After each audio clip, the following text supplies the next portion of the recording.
Chapitre 8. La naissance d'une bête. Moi j'ai une peau de vache et des cornes. J'abandonnai la lanterne que j'étais en train de fixer pour tourner la tête vers une étrange créature qui s'avançait vers moi en chancelant d'un bord à l'autre depuis l'entrée de la grange. Ça ressemblait vaguement à un nain qu'on aurait vêtu d'un pelage roux et ras, le couronné de cornes impressionnantes qu'une petite main retenait tant bien que mal. Une voix étouffée filtra de l'improbable assemblage. Pourriez me donner un coup de main, c'est lourd. Gaston, secourable, déploya sa grande carcasse depuis la panard et vint soulager ma sœur de son fardeau. Le gnome velu redevint aussitôt un petit lutin souriant qui ajouta J'ai aussi trouvé ça. Elle brandissait fièrement une cloche à vache. Nous nous sommes regardés avec Gaston, puis avec Dédé, qui finissait d'accrocher la précédente peau de vache que nous avions empruntée, et nous avons éclaté de rire.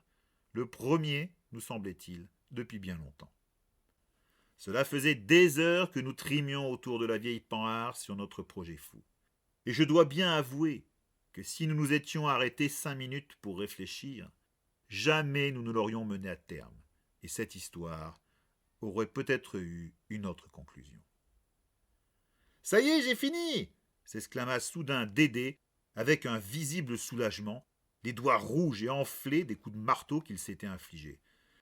Eh ben voilà de quoi t'occuper lui dit Gaston, en lui lançant la grande peau couleur fauve que Dédé rattrapa au vol. Je finis quant à moi de fixer la lanterne au verre grossissant sur la structure de bois que nous avions improvisée sur le capot de la panhard. Allez, balance lançai-je à Dédé en tendant les mains. Il me fit passer un bout de la lourde peau que je saisis avant de la tendre jusqu'au bout du capot afin qu'elle recouvre notre bricolage. Une lanterne dépassait un peu, l'autre était trop couverte, je tirais d'un côté. Oui, c'était mieux comme ça. Plus inquiétant. Vous avez des bougies ai-je demandé. Dédé brandit triomphalement 2 cierges blancs. Où est-ce que tu as pris ça? Je craignais d'avance la réponse. J'avais raison. À l'église! Ma voix Dédé sans hésiter, son bon visage joufflu, fendu en deux par un large sourire. L'église? Mais enfin! J'avais été élevé dans le respect de la religion, moi, comme tout un chacun dans notre bout du monde. À la messe tous les dimanches. Ce diable de Dédé, lui, tout en gueule qu'il était, avait déjà sifflé le vin de messe à la bouteille quand le curé était absent. Et maintenant il chapardait les cierges. C'étaient des coups à finir au moins au purgatoire, voire un peu plus bas. Mais Dédé avait réponse à tout. Il nous en voudra pas, le bon Dieu, c'est pour une bonne action. Vu comme ça, évidemment. Je prenais les 2 cierges, en cassais un bout, et les plaçais l'un après l'autre dans leurs lanternes respectives. Allumette demandai-je enfin, en tendant la main. Quelques secondes plus tard, je recevais dans ma pomme la petite boîte en carton. J'en tirai aussitôt une allumette et la craquai sur le grattoir. Protégeant la flamme de ma main, j'allumai la première bougie et refermai la porte de la lanterne. Sans perdre de temps, je passai à la seconde. Cela fait, je demandai à mes compagnons qui, cessant leur ouvrage, s'étaient reculés à quelques mètres de notre œuvre. Alors, aucun ne me répondit. Ils gardaient les yeux fixés dans ma direction, comme hypnotisés. Il fallut bien que je descende à mon tour et que je les rejoigne pour me retourner et jeter un coup d'œil à notre œuvre.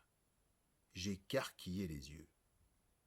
C'est sûr, ce n'était peut-être pas Hollywood ou les films américains que le cinéma ambulant venait parfois projeter l'été sur la façade de la mairie, mais quand même, ça avait de la gueule. Une sacrée gueule. Une gueule hérissée de crocs de fer, aux yeux luisants, dont l'un, légèrement plus gros que l'autre, lui donnait un regard plus terrible encore. Vous croyez pas qu'on pourrait y ajouter une autre fourche pour les dents demanda Dédé, pour qui le mot trop n'existait pas. Je fronçai un peu les sourcils, penchai la tête d'un côté, de l'autre. Je crois qu'il y en a assez comme ça, murmurai-je, avec la main sous le menton, comme un ingénieur inspectant son dernier chef-d'œuvre.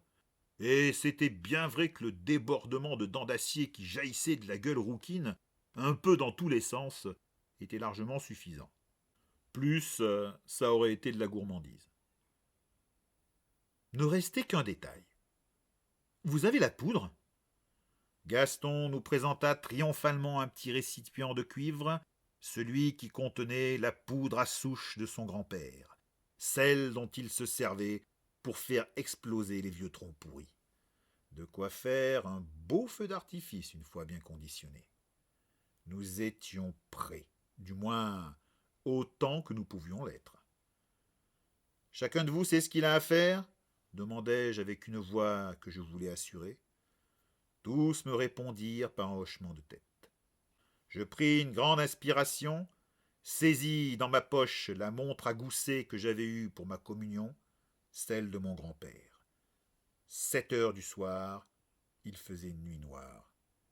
Dans 3 heures, nous agirions.